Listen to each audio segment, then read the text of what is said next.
It's Providence Farmstead, and it's been a couple days. Believe it or not, we had car issues again. I actually had to go face paint for a really awesome ministry in Evansville on Saturday morning. So we left the farm at 5:30 in the morning. I literally got up at 4 o'clock. And I had car trouble on the way home. So I didn't make it home. I managed to make it to my parents' house, and I stayed there until we got it fixed last night. We got home about midnight last night, which is Sunday. So I have been away for a little bit, and everything's been neglected a little bit more than I would like. Luckily, Isabel was able to get home and take care of the animals for us before me and the boys were. So, yeah, it was crazy. It's just crazy, you know, when you have older vehicles. That's sometimes what happens. You have car trouble. Shut the gate. Shut the door before the cats get in.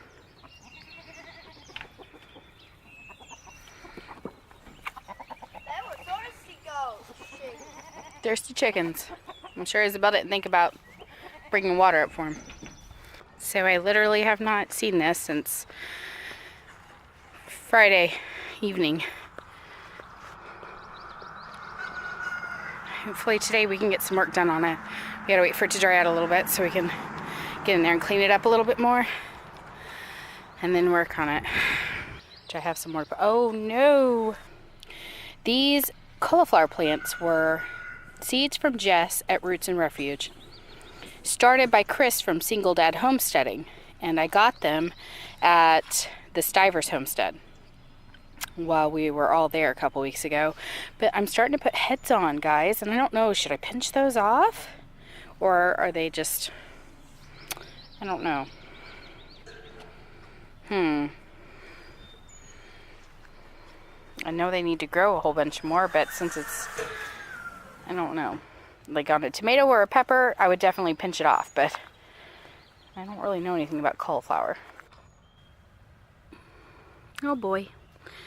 So, there won't be much more tatsoi. I guess I'll be probably pulling most of it out soon because it's all bolting. Tatsoi likes cooler weather, but it doesn't grow real well when it's cool. It just stagnates, I guess. I don't know how else to explain it because this is my first time growing it. And I knew it really liked cool weather, but I wasn't sure what to expect, so we tried to get it out when it was cool. But as soon as it started warming up, it bolted. So I think it might be a better fall crop that I can start and get grown a little bit before it cools down and keeps it from bolting.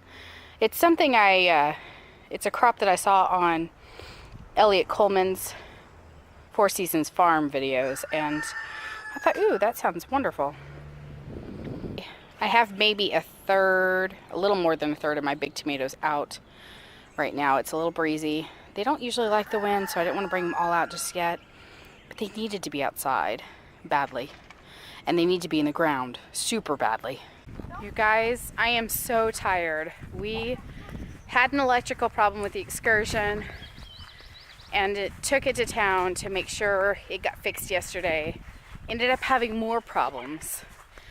Bought an alternator because we thought the alternator was bad, put it on, and then it still left us stranded in the middle of an intersection. Turned out we got a bad alternator, had to change it, so we ended up being in town for 6.5 hours today. Nothing got done back here. I mean, I'm just almost sick about it. So, here in just a minute, as tired as I already am, we're gonna try to get out here and get some trellises put up. So we're on day 2, guys, but it started. They will have one more cattle panel on the far end on each row, plus one more row to go in still. So we are ready. We're gonna put some tomatoes in the ground today, guys, and I am definitely ready.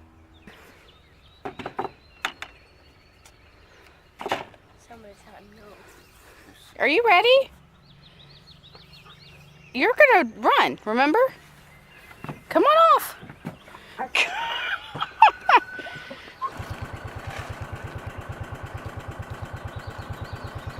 Hey guys.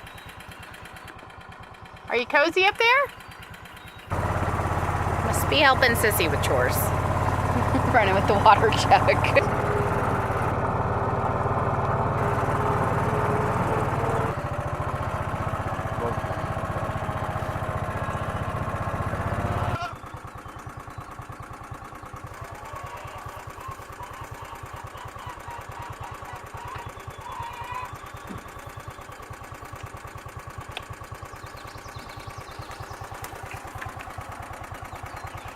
I filled those up last night, remember? It's nice, and I would rather not leave this stuff. We've been spreading it out because the goats eat it otherwise.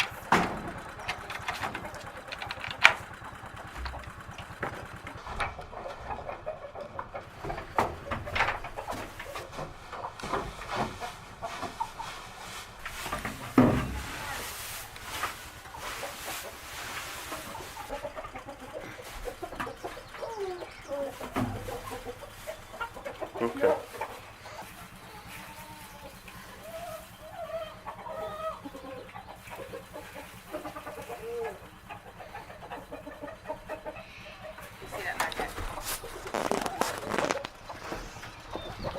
They were sharing, but now they're not sharing anymore.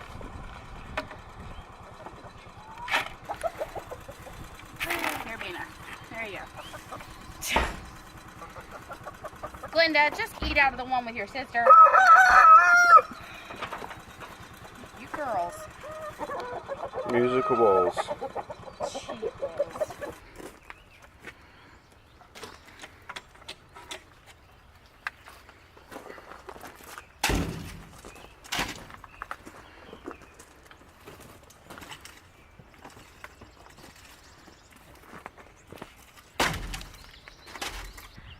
Part of the rest of our tomato trellises.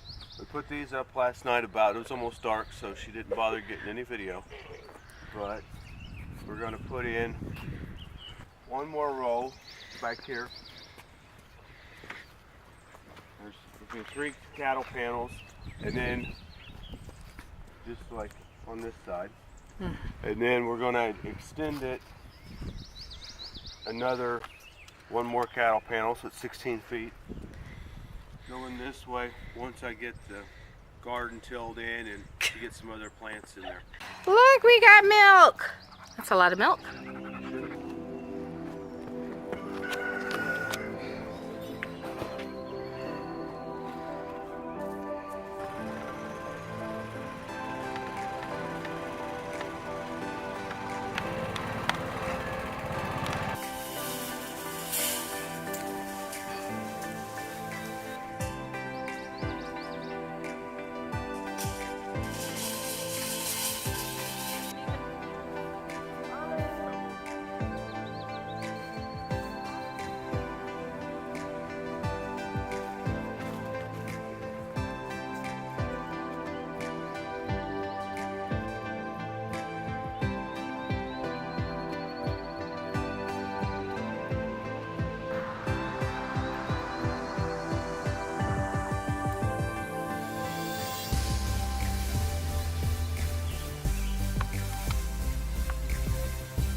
Cattle panels for the tomato trellises to tie on back to because they're relatively quick.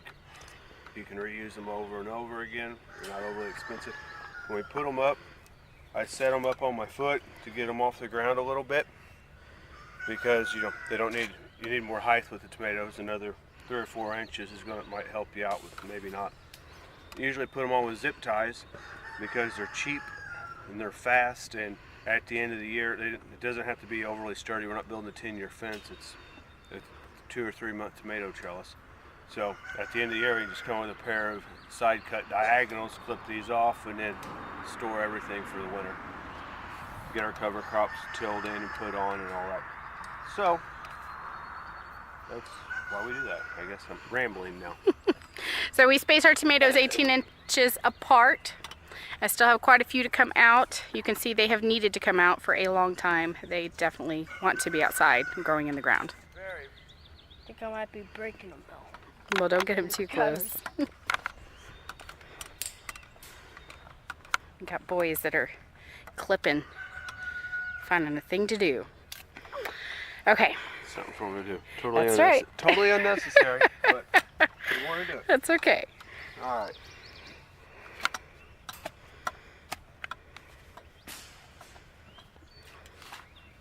Dig this a little bit deeper than what I thought, so we can bury them a little deeper.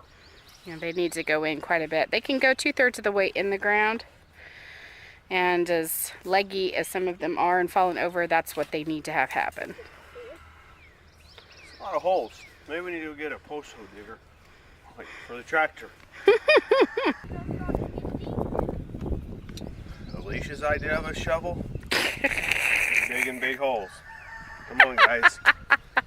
At least it's not one of the little bitty garden trowels like she used to try to use. You're teasing me. So we got a pretty good hole here. We're actually going to drop an egg inside of it. Give it a little crack. All right, so before we stick it in the ground, we're going to, because we're going to stick it in the ground quite a ways, we're going to take off some of these lower branches. They're just going to be pinched off. So, stability. So we're going to plant it quite a bit up here. We could actually probably take that one off too, but we're going to leave that one on.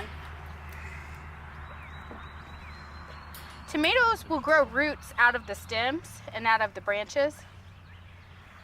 So that's why you can plant them really deep and get them a good chance to make themselves a really good root system. These first few through here, well, there's quite a few of them, are my Amos Collies, which are my paste tomatoes. The seeds are from Wild Boar Farm.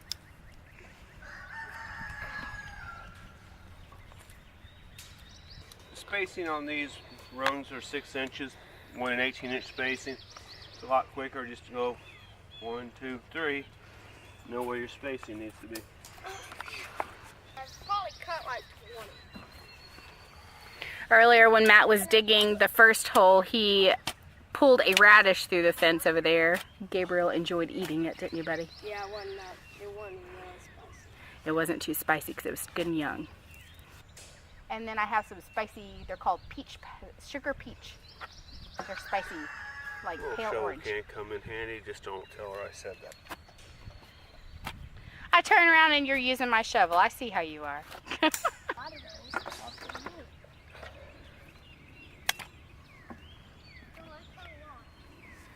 Fancy schmancy.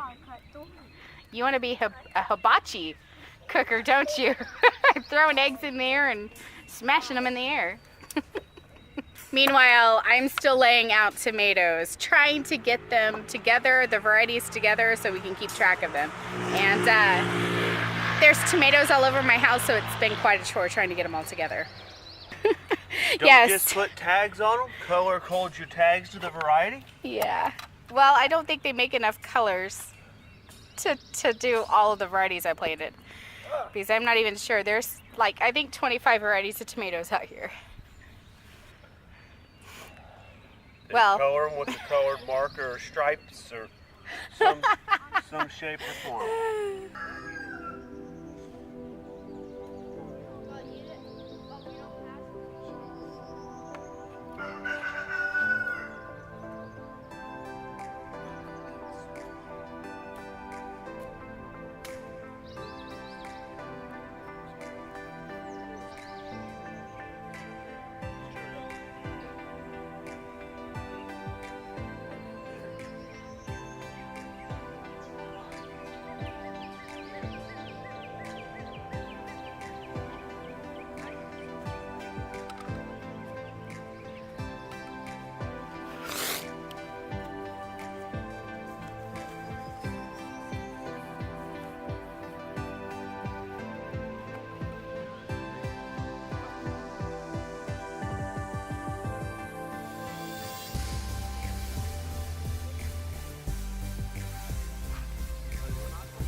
Is it hard?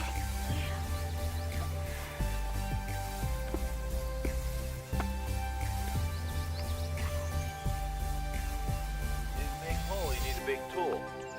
There you go. Make the hole bigger around, that way you can actually get down in here. Okay?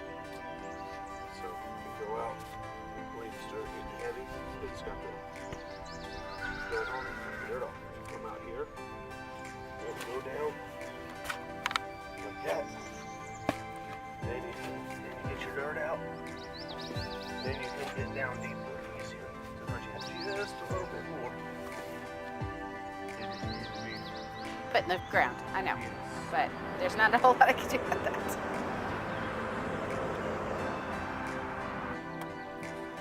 Alright, one row done. 2 more to go. Hey, I like the size of these better. Pulled those from upstairs. Those are a lot nicer holes. I set the one single tomato plant out of my way, and then I got too far down and started planting another variety. So we're going to have to find somewhere else to put that. Find somewhere to put it. It's Aunt Ruby's German Green from M.I. Gardner. So they're a pretty good tomato plant. Wanted to show you a little bit of what we did here. We have lots of transplant shot going on. We put a few little herbs over here. I winter sowed some of all the things that were in jugs, including that nasturtium. We got a whole bunch of tomatoes out. Some other herbs here and there, like this basil.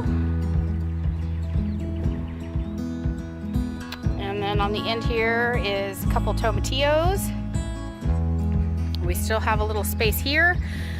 And we will put one more cattle panel at the end of each of these rows over this way, because I still have a lot of small tomatoes that needed to grow a little bit more inside first. Not nearly as much as these guys did, obviously, because they were ready to go out 3 weeks ago, most of them. So that's what we did, guys. So I hope you enjoyed watching our family get our tomatoes in the ground, most of them anyway, and I hope you have a beautiful and blessed